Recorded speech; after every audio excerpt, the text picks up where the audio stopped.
3 poems from Cautionary Tales by Hilaire Belloc. The first one is called Matilda, who told lies and was burned to death.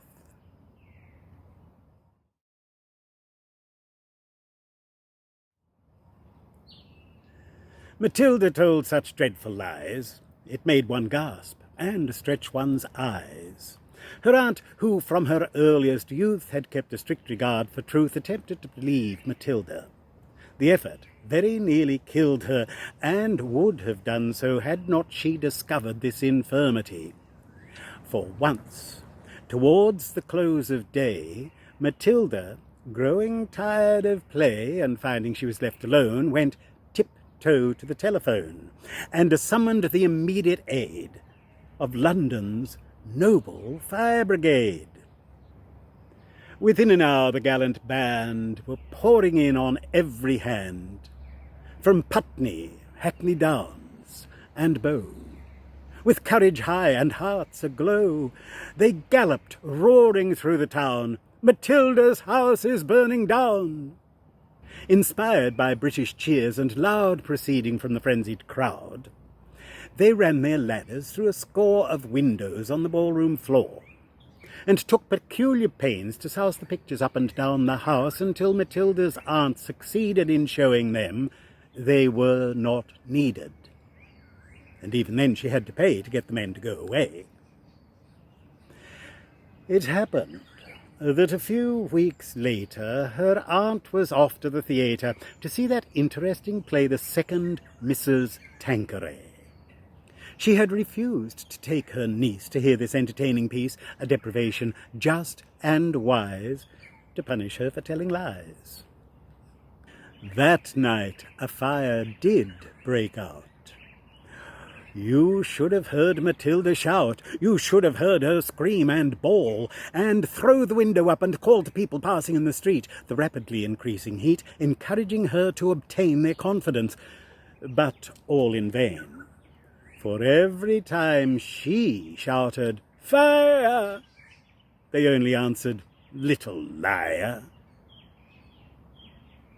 And therefore, when her aunt returned, Matilda and the house were burned.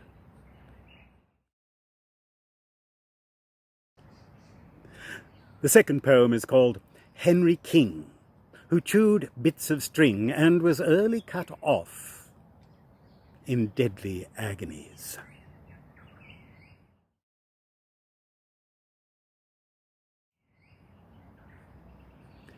The chief defect of Henry King was chewing little bits of string.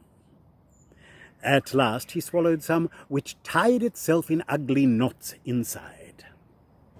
Physicians of the utmost fame were called at once, but when they came, they answered, as they took their fees, "There is no cure for this disease. Henry will very soon be dead." His parents stood about his bed, lamenting his untimely death, when Henry, with his latest breath, cried, "Oh, my friends, be warned by me, that breakfast, dinner, lunch, and tea are all the human frame requires."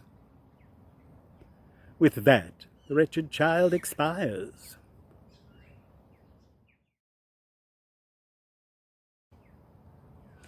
The third poem is called Jim, who ran away from his nurse and was eaten by a lion.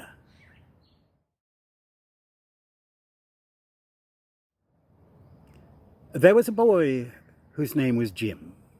His friends were very good to him. They gave him tea and cakes and jam and slices of delicious ham and chocolate with pink inside and little tricycles to ride, and read him stories through and through, and even took him to the zoo.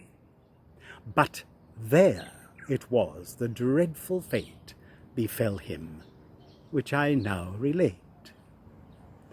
You know, at least you ought to know, for I have often told you so, that children never are allowed to leave their nurses in a crowd.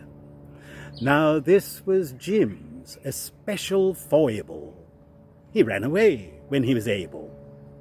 And on this inauspicious day he slipped his hand and ran away.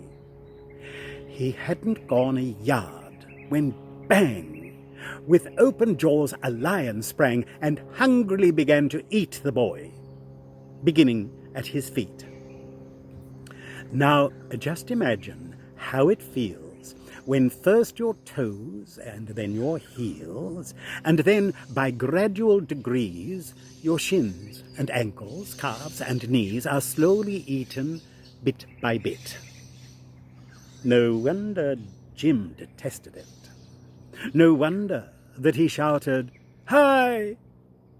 The honest keeper heard his cry. Though very fat, he almost ran to help the little gentleman.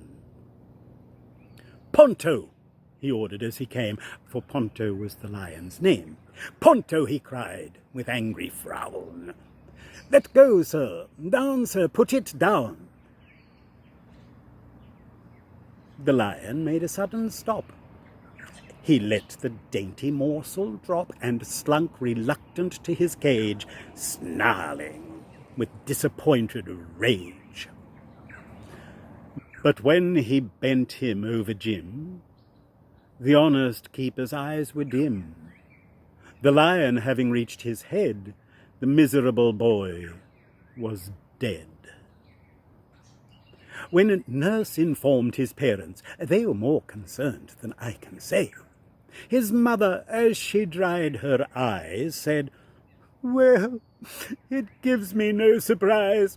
He would not do as he was told."